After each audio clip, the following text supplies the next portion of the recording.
दोस्तों नमस्कार।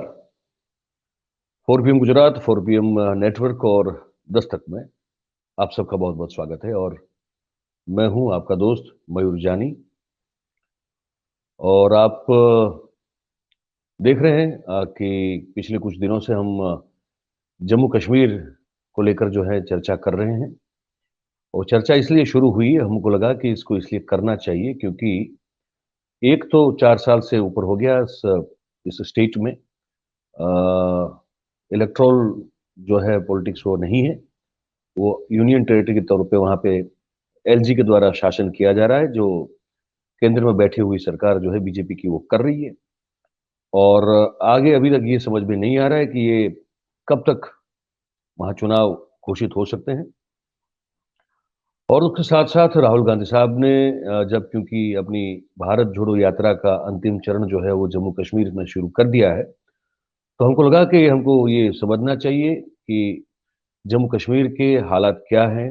वहाँ जो लोग हमारे भाई जितने भी भाई बहन हैं जो बसते हैं, वो अलग-अलग परिप्रेक्ष्य से, अलग-अलग दृष्टिकोण से उसको समझने की कोशिश कर रहे हैं। तो इसी सिलसिले में हमने सोचा कि आज क्यों ना हम वो कश्मीरी पंडित जो हमको बताया गया, माजिद साहब ने भी बताया, कल सलमान सोज साहब ने भी बताया कि वो 6 महीने के आसपास का एक समय हो चुका है, वो हड़ताल पे हैं जम्मू में।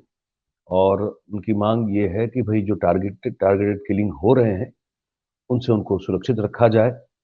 और बताया भी जा रहा है कि कल जो हमने सुना, परसों भी सुना कि एलजी साहब जो है उन्होंने ये कह दिया कि भैया या तो आप काम पे लग जाओ या फिर तनख्वाह नहीं मिलेगी।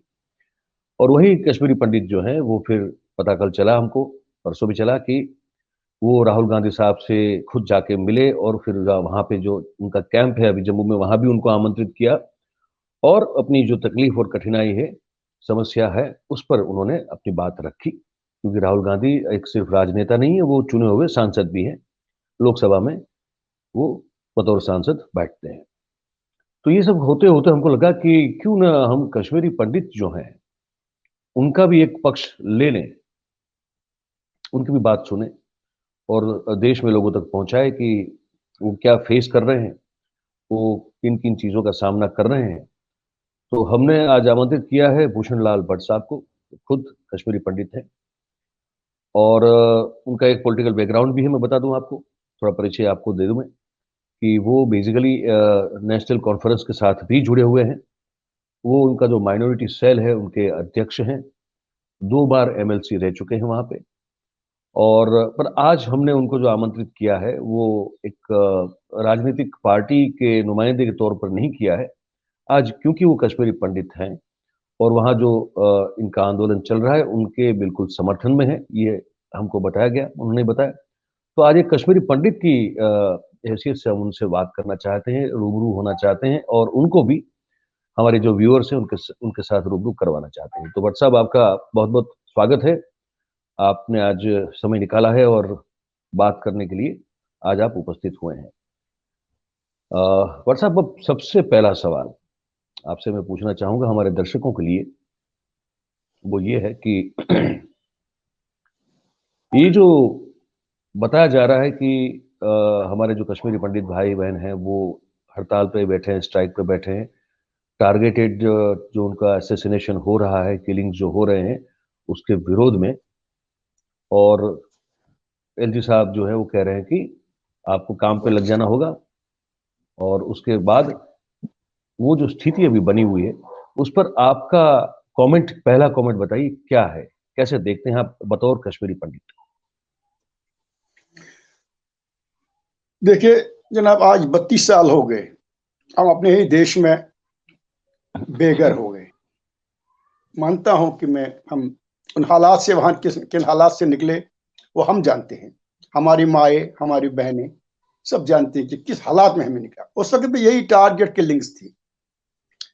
टारगेट किलिंग्स में बहुत सारे पंडितों को मारा गया, पॉलिटिकल लोगों को भी मारा गया, लेकिन ज्यादा जो उस वक्त दबाव था वो कश्मीरी पंडितों का था। तो आहिस्ता आहिस्ता हमें वो वतन छोड़ना पड़ा, जुल्म हुआ हम पे।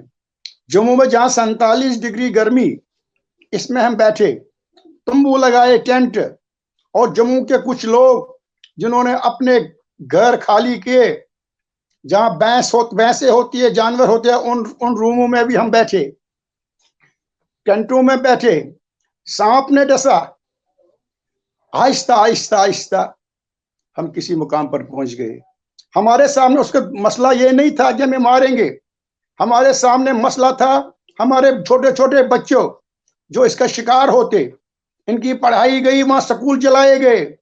और हमने अगर लाइन लगाई, यहां हमने लाइन पैसों के लिए नहीं लगाई, रिलीफ के लिए नहीं लगाई, हमने लाइन लगाई छोटे छोटे बच्चों को एडमिशन देने के लिए स्कूलों में। और आज 32 साल से सरकार कुछ ठोस कदम नहीं उठा रही। मैं मानता हूं बहुत कुछ किया, ऐसी बात नहीं है कि कुछ नहीं हुआ। आज जिस मुकाम पे है ये इस देश का ही कमाल है, बड़ा देश है हमारा। लेकिन जल्दी होना चाहिए था। अपने वतन में जाते, अपने देश में जाते और वहां उन लोगों से फिर मिलते। हमारी लड़ाई वहां के मुसलमानों से नहीं है, हमारी लड़ाई किसी से नहीं है, हमारी लड़ाई है आतंकवादियों से, जिन्होंने हमें चुन चुन के मारा। अब बहुत टाइम के बाद बच्चे बेरोजगार हो गए, रोज चिल्लाते थे हमें नौकरी चाहिए, नौकरी हम यहां नहीं दे सकते थे। तो गवर्नमेंट ऑफ इंडिया और स्टेट गवर्नमेंट ने एक फैसला लिया, इन्होंने एक पीएम पैकेज निकाला जिसके तहत 3000 मुलाजिम आने थे और 3000 नई सेंट्रल गवर्नमेंट को। ये कारवां चलता है। बच्चे एडजस्ट भी हो गए, कभी खुश भी थे। लेकिन पता नहीं इस साल क्या हुआ। पिछले साल ऐसा तूफान आया कि हमारे कुछ पंडित लड़कों ने, जो वह सेवा करते थे, जो दफ्तर में काम करते थे, उनको गोलियों का निशाना बनना पड़ा। और ये बच्चे सहमे सहमे हो गए। तो ये अब ये जम्मू में बैठे हैं, इनको और कोई गुजारा नहीं है। इनको थोड़ी नौकरी दे दी थी, 10-30 हजार रुपये तनख्वाह मिलता, सैलरी मिलती थी। तो ये बेचारे बहुत परेशान है। हर पार्टी इनको साथ देती है, ऐसी बात नहीं। पंडितों में सारे लोग इनको साथ देते हैं। आई don't know what Indian state is doing. Indian state को करना क्या है। ये बच्चे, और हमने कई बार कहा इधर ना, हमने कहा आप अगर आप यहां नहीं ला सकते हो, आप डेपुटेशन में गवर्नमेंट ऑफ इंडिया के, सेंट्रल गवर्नमेंट के ओहदों पर डाल दो। Only for deputation 1 year 6 month. आपके पास वो स्कूल है, ये बहुत सारे स्कूल है, यहाँ 500 बच्चे नहीं एडजस्ट हो सकते। आपके R&D डिपार्टमेंट, आपके पास रेलवे है, बहुत डिपार्टमेंट। अगर आपको इन विचारों को सेव करना है, ये डरे हुए है, कैसे वहां जाए, इनको एक्सप्लॉइट किया जाता है। सो उस एक्सप्लॉइटेशन से बाहर निकालने का काम जो गवर्नमेंट का होता है। सरकार को चाहिए वो सोचे इस बात पे कि इनसे जो जुल्म हो रहा। छोटे छोटे बच्चे अगर आप देखेंगे, शादी की इन लोगों ने, आज 4 साल 5 साल 8 साल शादी की, वहीं पे दोनों मियाँ बीवी है। अब आज इनको पैसा नहीं, तनख्वाही नहीं। तो स्टेट गवर्नमेंट और सेंट्रल गवर्नमेंट को कोई ऐसा प्लान बनाना चाहिए जिससे ये बच्चे सुरक्षित रहे और अपना काम काज करें। ये काम चोर नहीं है, दे आर वर्किंग। इन्होंने वहां सर्दी में, बर्फ में भी काम किया, सर्दियों में काम किया। मैं एक बार श्रीनगर से आ रहा था, मैंने वेसू में देखा लेडीज जा रही थी दूध लाने के लिए, 6 बजे गांव जा रही थी। ये भी हालात थी। और ये हालात किसने खराब किए, ये सोचना पड़ेगा इंडियन स्टेट को। और दूसरी बात जो है, जहां मुझे लगता है इट इज इंटेलिजेंस फेलियर। आपके एलजी साहब के पास एक एडवाइजर है, भटनागर साहब। He was in this police department. तो आपके पास एडवाइजर नहीं है। 2-4 एडवाइजर होते जो कोई फैसला लेते हैं बच्चों के बारे में। आपके पास कुछ नहीं है। हमने पहले भी देखे दिस गवर्नर रूल, 5-5 8 एडवाइजर्स थे जो लोकल थे। लोकल वाले रास्ता निकाल दिए, इसका कोई रास्ता निकालने वाला नहीं है, इनसे मिलने वाला नहीं है। बीजेपी वाले बेचारे थक गए, वो भी इनके पास जाते हैं रोज, हम जी आपके साथ हैं। मेरे लीडर डॉक्टर फारूक अब्दुल्ला ने तुरंत उसी वक्त एलजी से मुलाकात की, 5-4 लीडर लेके। उसने कहा कि इन बच्चों का सोचो। क्या एलजी ने कोई एक्शन की? क्या एलजी ने डिस्ट्रिक्टों से डीसीओ को लाया जो पहले जमाने में होता था? उसने बरादरी में कुछ लोगों को लाया कि इस संकट को दूर करते, नहीं किया। लिहाजा मेरी गुजारिश है आपके जरिए गवर्नमेंट ऑफ इंडिया से, स्टेट गवर्नमेंट से, एलजी गवर्नमेंट से, कि वो इनको जल्द से जल्द तनख्वाहें वागुजार करे, और जब तक हालात ठीक होंगे ये वहां चले जाएंगे। अभी आने वाली शिवरात्रि है, ये बच्चे बहुत बहुत परेशान हैं। मैं सिर्फ एक ही चीज कहता हूं, अगर आप इनको यहां नहीं ला सकते हो, वहां नहीं रख सकते हो, आप इनको डेपुटेशन पे कहीं भेज दो। हमारे बच्चे लद्दाख में भी काम करते थे, हमारे बच्चे और जगहों पे काम करते। आपके बहुत सारे ऑफिस पूरे देश में है, वहां हमारे लोग होते ही नहीं, उनको भेज दो, बड़ी जगह है। सो माय रिक्वेस्ट इज कि इन पे सोचा जाए, और हमारी सहानुभूति इनके साथ है, और मेरी जमात के जो नेशनल उनकी भी सहानुभूति इनके साथ है। अच्छा, अब देखिए, ये तो एक वो हो जाएगा ना, अगर वो कहीं बाहर भेज देते हैं तब तो फिर उनको लगता है कि उनकी नाक कट जाएगी कि वो कश्मीरी पंडितों को जम्मू कश्मीर में अभी अब तक इतना जो हो चुका है माइग्रेशन, उसके बाद अगर सरकार खुद कहीं बाहर भेजेगी तो फिर तो उनकी बदनामी होगी। तो मुझे लगता है वो तो कभी वो करेंगे नहीं। आपने दो चीज बड़ी दो दो हाँ, मैं एक दो सवाल पूछ लूं, फिर आप प्लीज कंटिन्यू कीजिएगा। आपने एक बात बड़ी वो कही कि एक तो डरे हुए हैं, मतलब कि ये कबूल करना किसी को कि हम डरे हुए हैं, अपने आप में बहुत बड़ी बात होती है। आप कह रहे हैं हम डरे हुए हैं, और दूसरी बात आप कह रहे हैं इंटेलिजेंस फेलियर है। अब एक सवाल ये होता है भट्ट साहब कि देखिए, एलजी साहब का शासन चल रहा है। एलजी साहब मतलब कि सीधा सेंटर का शासन चल रहा है, सेंटर में मतलब कि होम मिनिस्ट्री का शासन चल रहा है, और होम मिनिस्ट्री मतलब अमित भाई शाह देख रहे हैं। और नरेंद्र भाई और अमित भाई का हम जानते हैं कि कश्मीर को लेकर एक अलग सा एक 370 को लेकर जो उनका स्टैंड था, उसके बाद वो लगातार कश्मीर संघ की और भारतीय जनता पार्टी की विचारधारा का एक बहुत प्रमुख अंग रहा है। इस स्थिति में क्या मुझे आप बता सकते हैं कि ऐसा तो क्या हो गया है कि इतनी स्ट्रॉन्ग एडमिनिस्ट्रेशन की एक इमेज रखने वाली ये पार्टी की सरकार के होते हुए, उनके एलजी के होते हुए, मतलब वही तो सीधा शासन चला रहे हैं, इतने किलिंग कैसे हो रहे हैं, कैसे नहीं वो रुक रहे हैं, और लगातार ये जो मामला बढ़ते जा रहा है, इसका कारण आपको क्या लगता है? विश्वासघात। You don't have officers, local officers जो एकदम इनकी खोज करते। पहले भी अफसर थे, बड़े बड़े आईएएस अफसर, आपने सब अफसरों को खुदा खुदा लाइन में भेज दिया। आपने बिहार से, यूपी से ऑफिस आईएएस ऑफिसर जिनको यहाँ का पता ही नहीं है। एक दफा यहाँ खुर्शीद अहमद गनई था, जब आईएएस अफसर यहाँ, वो जबरदस्त लोगों को देखता था, बड़ी लाइनें लगती थी पब्लिक के उसके पास। गवर्नर रूल में इनको कुछ करना चाहिए ऐसे ऑफिसर्स को। आपने चीफ सेक्रेटरी लाया बाहर से, आपके पास अवेलेबल था ठुसू ये अपना दिल्ली एक, उसको नहीं लिया। आपके अवेलेबल ऑफिसर थे यहाँ पर, अच्छे अच्छे ऑफिसर्स, तो उनको आप रखते तो उनसे काफी हद तक मसला। डुल्लू साहब आईएएस अफसर, आज एडिशनल चीफ सेक्रेटरी है, उसको चीफ सेक्रेटरी बनना था, नहीं दिया बनने, क्योंकि शरीफ कश्मीरी वो रास्ता निकालता। ऐसे लोग जो होते हैं ना, I am a secular man, मुझे बहुत लोग डांटते हैं, मेरी दिली तमन्ना है मैं उन लोगों में जाऊं जो मेरे हमसाया है, मैं उस वादी में जाऊं जहां मेरे लोग हैं। उसके लिए रास्ता निकालना होगा। दूरियां बढ़ती जा रही है, दूरियां कम करनी है, इसके लिए कोशिश करनी है। मैंने 96 के बाद 35 डेलीगेशन बसों के लिए जब डर लगता था वादी में, पंडित गए बसों में, टूरिस्ट सेंटर में रुकाया, उसके बाद वो अपने अपने डिस्ट्रिक्ट में गए, डीसी से मिले, अपनी जमीन देखी, आते रहे, तब जाकर उनका दिल करार हो गया, और फिर वो खुद जाते थे। ये पूछिए किसी और से भी, कोशिश करनी होती है। दोनों समुदायों को इकट्ठे करने की जरूरत है, मारदार से कुछ नहीं निकला। हम मौज कशीर के, हम कश्मीरी है, कश्मीर में जो रहते थे, हमारा शरीफ खून है, और उनका भी वही शरीफ खून है। क्योंकि अब पाकिस्तान ने हमारे देश के साथ ये जंग छेड़ी है, अब वो बहुत कमजोर हुआ है। अब लास्ट में वो यही करता है, ऐसे ऐसे हुर्बे इस्तेमाल करता है जिससे हम परेशान होते हैं। लिहाजा मेरी गुजारिश है, तब तक इन बच्चों को तनख्वाहें दे दो और कोई रास्ता निकालो, ताकि ये बेचारे भी अपनी जिंदगी बसर कर सके।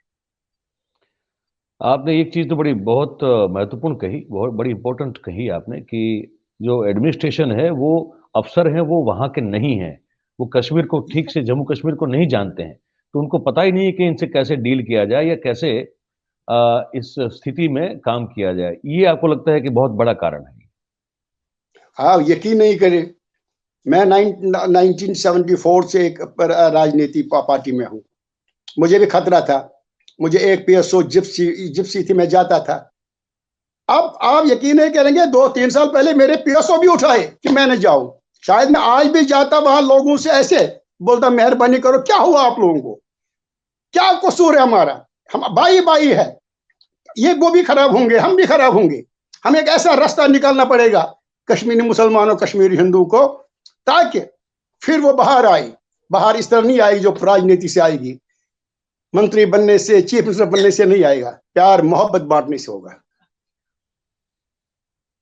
और वो बांटना तो पड़ेगा। ये कुछ लोग है, तो कुछ लोग है, मैं तो परसों देख रहा था, कोई कश्मीरी पंडित लीडरशिप है, वो लिख रहे थे दिल्ली से, वो कह रहे हैं कि कुछ न कुछ करना है, पड़ता हमें कुछ करना पड़ेगा। ये सैलाब आया, पाकिस्तान ने हमें सैलाब में धकेल दिया। अब इसमें किसका कसूर है, किसका नहीं है, वो कितना कितना आप कहें। हमने जमीनें भेजी, हमने मकान भेज दिए, लेकिन अगर हालात ठीक हो, इस वक्त भी हम वादी में जाने को तैयार है, बशर्ते कि ये किलिंग्स नहीं हो, प्यार मोहब्बत बढ़े।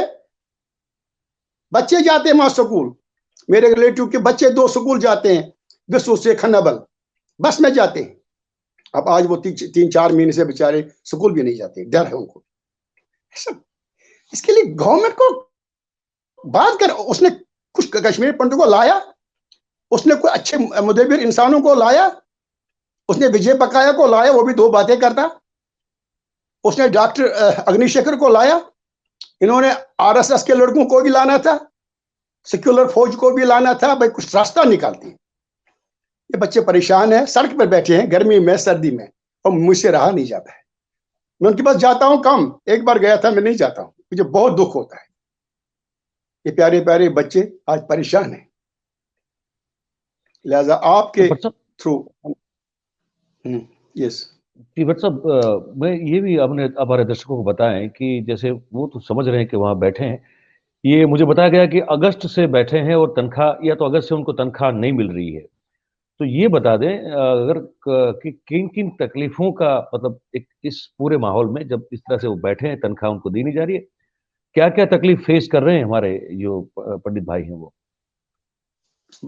यही है क्या, बच्चों को स्कूल का फीस भरना है, खाना खाना है, बड़े दिन है, सब कुछ।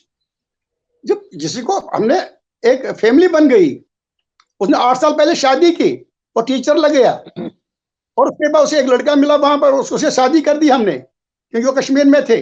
अब वो जोड़ी शादी की, बच्चे हो गए 2। अब मैं इनको आज क्या कहूं,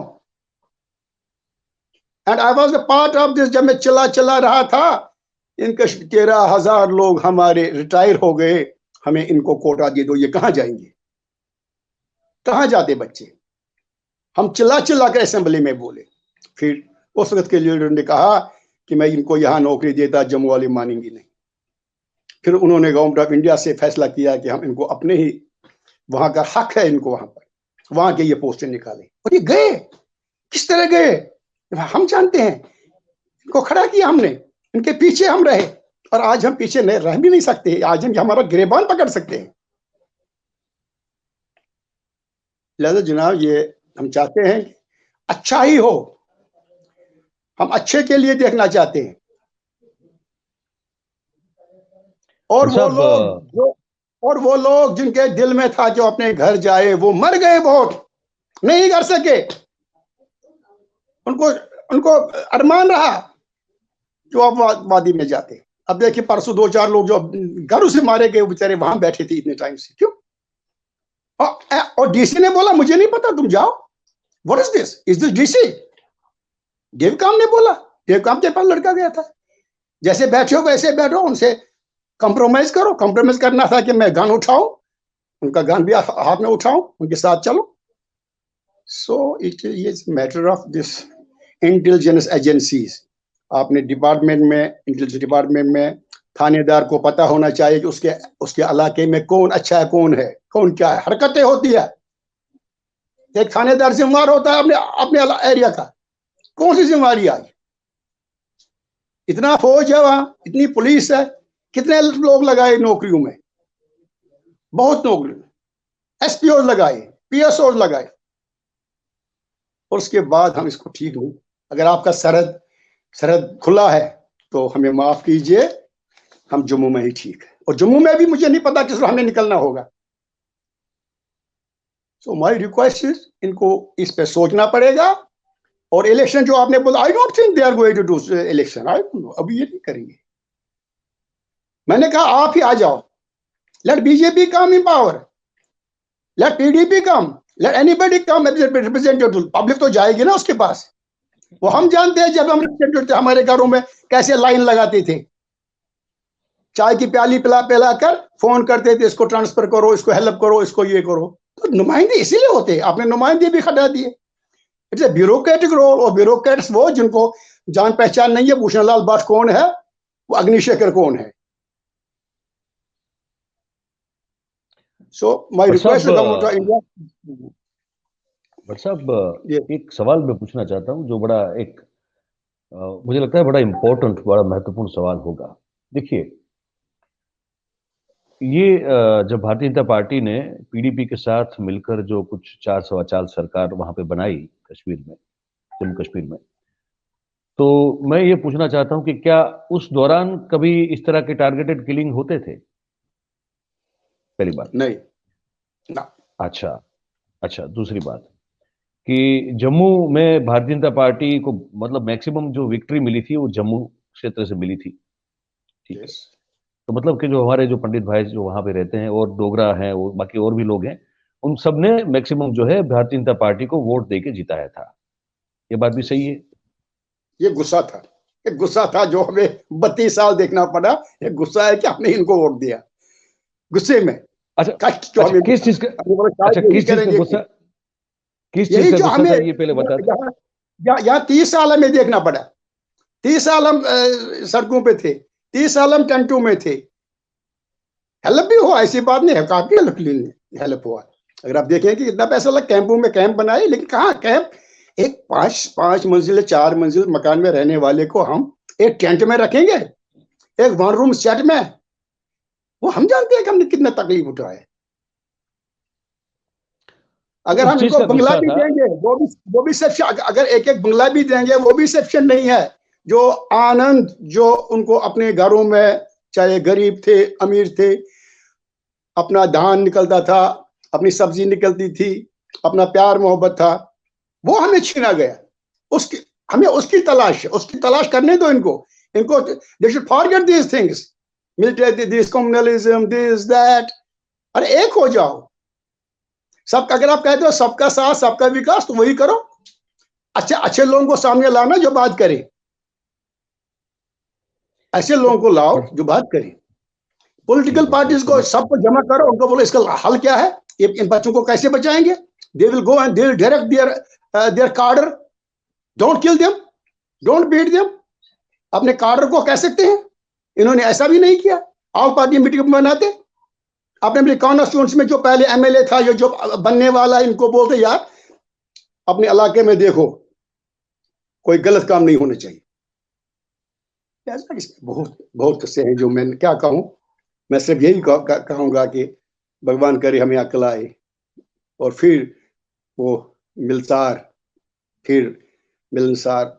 एक हो जाए। और सब तो आपने ये कहा कि एक गुस्सा था जो आपके साथ 30 साल तक होता रहा। आपको लगा कि बीजेपी को जिताएंगे और बीजेपी जो है हमारा बहुत सब कुछ ठीक कर देगी, कल्याण कर देगी, तो कल्याण कर देगी। तो अब बीजेपी को के बारे में जो है पंडित हमारे जो है भाई क्या सोचते हैं अब इस स्थिति में? कुछ नहीं, मैं उस पर नहीं कह सकता हूँ पंडित क्या सोचते हैं। और ये टाइम बता देगा, जब इलेक्शन आएगा, ये कौन सा पैंतरा सामने डालेंगे, वो क्या कहेंगे, कौन क्या हमारे सामने डालेगा, हम कुछ नहीं कह सकते हैं। तो ये पब्लिक है, ये पब्लिक सब जानती है।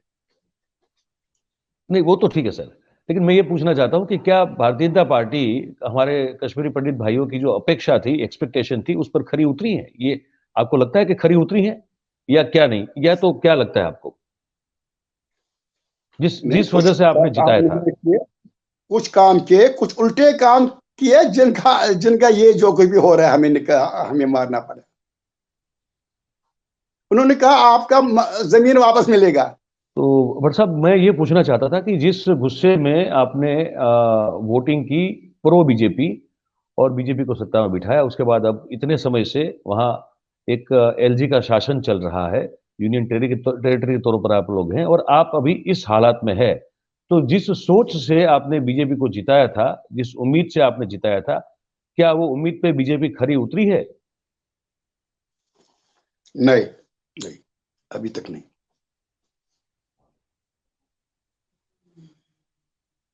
तो क्या क्या नहीं हुआ है? कौन कौन से ऐसे मुद्दे हैं जहां पे खरी नहीं उतरी है? ये बहुत कम कश्मीरी बाईगटों की तरह जाते हैं।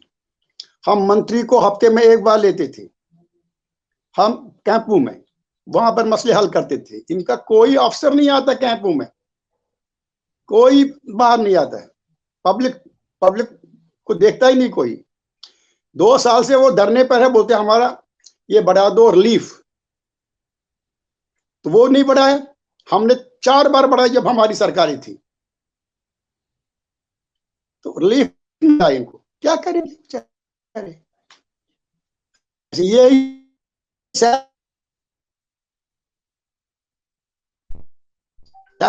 दे दो, कम से कम बढ़ा दिया, शिवरात्रि है, और उसके बाद कुछ शुरू कर, कुछ रास्ता निकाले। जी क्या निकलेगा? बड़े बड़े लोगों से बात करनी पड़ेगी, जी जो कम्युनिटी के स्टिलवार्ड्स है, जी। उनको लाना पड़ेगा सामने। एवं मुस्लिम्स को भी लाना पड़ेगा, डिफरेंट पॉलिटिकल पार्टीज से। यही पुराने जमाने में होती, जब गांवों में लड़ाई होती थी, फिर एसएचओ साहब, एसपी साहब आता था, दोनों दलों को लाता था, एक कमरे में बात करते थे, फैसला करते थे, कल से फिर सलाह मशवरा, बस ओके, गले मिलते थे। Can they do? ये सिर्फ पॉलिटिकल लोग ही कर सकते हैं। जी। So my request is to BJP, take it serious ले लो इसको। मैंने लास्ट टाइम भी उनके इस जो धरना पर, मैंने वहां भी बोला था कि बीजेपी को चाहिए कि वो अपने माथे पे दाग न लगाए, परंतु उन्होंने आपको बहुत मदद किया है। अपने माथे पे दाग मत लगने दो। हो सकता है अभी तक आपकी छवि बहुत अच्छी है। माय रिक्वेस्ट इज कि इन बच्चों के साथ इंसाफ हो जाए, इंसाफ करें, वही मेरी रिक्वेस्ट है। आखिरी सवाल पूछूंगा मैं आपसे भट्ट साहब, ये जो कश्मीर ठीक। फाइल्स करके जो फिल्म आई और उसने बहुत चर्चाएं जो है इस देश में जगा दी, कुछ लोगों का ये कहना था कि ये जख्म जो ऑलमोस्ट ऑलमोस्ट भर गए थे उसको फिर से खोलने का काम किया इस फिल्म ने। कुछ लोगों ने कहा Yes, कि you are right. ये जो है, कुछ लोगों ने कहा कि ये फिल्म जो है कुछ एक ही पक्ष को रखती है। आप तो उस स्थिति से गुजर चुके हैं, आप लोगों ने उस समय को, उस त्रासदी को आपने झेला हुआ है। आपका क्या कहना है कि इस, अच्छा, कुछ लोग ये भी कहते हैं कि इस फिल्म की वजह से जो अ, देश में और देश के बाहर कश्मीरियों के साथ जो फिर से कुछ बुरा बर्ताव हुआ, उसका भी एक, ये भी एक कारण है कि किलिंग्स जो है अचानक से बढ़ गए हैं। आपका क्या मानना Yes, है? ये आपका अपना yes, पॉइंट मैंने बताइए कहा, मुझे। सर मैंने पहले ही कहा कि ये फिल्में दिखाना, जो कुछ हुआ, दोनों मारे गए, उनको भी मारा गया, हमें भी मारा गया, किसी को फौज ने मारा, किसी को मिलिटेंट ने मारा, और हमारे लोगों को मिलिटेंटों ने मारा। तकलीफ तो सबने उठाई। आप इसका संविधान ढूंढना था। अब मैं क्या कहूं फिल्म इंडस्ट्री वालों को? उन्हें फिल्म बनाई, but I never take that serious. वो मैं जानता हूं, जैसे 5 दिन हो गए अनंतनाग से जम्मू पहुंचते पहुंचते, 5 दिन पैदल, ऐसी हालात थी। रास्ता बंद हो गया था बनाल से शेर बेबी में। आई नो कितना कष्ट उठाया, और उनमें से और भी उठाया, सबने कष्ट उठाया। अब इस कष्ट से मुक्ति दिलवाओ, दोनों को दिलवाओ। जी तो मैंने, मेरे एक ऑर्गेनाइजेशन थी यहां पर छोटी, मिल्सा और फ्रेंड, वो कहते थे सोमनाथ वगैरह मिलसार था, हम चाहते थे इकट्ठे हो जाए, मिलसार हो जाए, मिले गले एक दूसरे के, ये भी कोशिश जी की थी। ऐसी कोशिशों, ऐसे चीजों की जरूरत है। लोग उतने खराब नहीं है, लोग डरे हुए वहां भी। हाँ मिलिटेंसी है, अब पाकिस्तान को दबाव करो। आप हमारे फौजी मारे गए लखपोरा में, आपने स्ट्राइक किया, वहां पार किया, और जब मेरे पंटू को मारा गया आपने कोई मसला नहीं उठाया, कोई नहीं किया। आपने कहा 10-15 मिलिटेंट को लाए और लाल चौक में ले गए, आपकी एक्शन ही नहीं थी। आप बस तमाशा देखते रहे, वो मारते रहे हमारे लोगों को। जो 32 साल 35 साल 40 साल वहां पर था, अपना बाग था, मुझे रोना आया जब मैंने उसका घर देखा, उसने क्या सजाया था, छोटा सा घर उसने बनाया था, बहुत अच्छा प्यारा घर। निकलना पड़ा बेचारे राहुल भाई को मार। राहुल रा, राहुल भट्ट साहब जो जिनकी राहुल ने भी, हत्या की गई यस, की बात कर रहे हैं। तो इस तरह से फार्म हाउस छोटा बनाया था, एक नहीं शुपियान में फार्म हाउस जो लगता था। हम कहाँ बैठे हैं इधर, हम तो इधर पत्थरों में बैठे हैं 47 डिग्री गर्मी में। तो आपका बहुत बहुत शुक्रिया, I think it is okay. फिर पर कभी साहब आपने मिलेंगे। समय निकाला, बिल्कुल, और आपने मैंने जो पता बात नहीं कही है बड़ी। मैंने क्या कहा, आई एम सॉरी, मैंने जज्बात में क्या कहा, मेरे भी अरे जज्बात नहीं, है। और मैं 10 साल कश्मीर जाता रहा, घूमता रहा, एंड नोबडी, किसी ने मुझे परेशान नहीं किया। मैं मोहल्लों में गया, मैं हमसायों के पास गया, मैंने चाय पिलाया मुझे उन्होंने। लेकिन ये मिलिटेंसी है, मिलिटेंसी को ये कंट्रोल नहीं कर सकते हैं, इतना बड़ा देश। या फिर कोई प्रोग्राम है इनका, इन्होंने डील छोड़ी है, या दूसरी कोई बात है। I will let you next time. Thank you, पर साहब गॉड बहुत बहुत ब्लेस यू। शुक्रिया, आपने बात की, और आपने जो भी बात गॉड, वहाँ की बताई पंडितों की स्थिति को लेकर, और जो पीड़ा और जो व्यथा है, वो आपने जिस तरह से आपको छलकती है, हम तक बिल्कुल पहुंच जाती है। इतनी बड़ी जो है दुखदायक स्थिति है, आपने बताया, आपने समय निकाला सर, आपका बहुत बहुत धन्यवाद, बहुत बहुत शुक्रिया, थैंक यू वेरी मच। और आपसे थैंक यू कभी गॉड। कभार जो है मुखातिब होते रहेंगे, और वहाँ की जो जमीनी हकीकत है, हम आपसे उम्मीद करते हैं कि समय समय पे आप हमारे साथ जुड़ के हमको बताया करेंगे दर्शकों के लिए, तो देश में पता चलेगा कि क्या हो रहा है वहां पे। तो दोस्तों, ये भूषण लाल भट्ट साहब थे, जिन्होंने उस त्रासदी को झेला हुआ है। वो उनमें से एक थे, जो जिन्होंने जैसे कहा कि अनंतनाग से चलकर जो है वो जम्मू पहुंचे थे, 5 दिन लगे थे, और कैसे वो तकलीफ थी उसको भी वो भूलना चाहते हैं। वो चाहते हैं कि हर कोई जो है मिलजुल कर रहे, पंडित सब जो है वो भी वही चाहते हैं। लेकिन सबसे बड़ी बात जो हमको समझ में आ रही है आज, वो ये है कि जिस उम्मीद के साथ, एक तो वो गुस्सा था कि हमारा हम जो है यहाँ कैंप में रहते हैं और हमारा कोई भला कर नहीं रहा है, तो उनको लगा कि भारतीय जनता पार्टी हमारा भला कर सकती है, क्योंकि भारतीय जनता पार्टी ने हमेशा से कश्मीरी पंडितों का मुद्दा उठाया था। उनको लगा कि ये हमारे तारनहार हो सकते हैं, ये हमारे खैर ख्वाह हो सकते हैं, इनको एक बार जो है पूरा जिता दे। तो सब ने मिलकर जम्मू पूरे क्षेत्र में भारतीय जनता पार्टी को जिता दिया, सरकार में रहे 4 सवा 4 तक। फिर जो है उसके बाद पिछले 3-4 साल से जो है ये यूनियन टेरिटरी के तौर पर वो जी रहे हैं। वो कह रहे हैं कि उम्मीद पर हमारी जो है बीजेपी बिल्कुल खरी नहीं उतरी है, अफसरशाही का बहुत बड़ा प्रॉब्लम है, वो भी हमको भट्ट साहब ने बताया।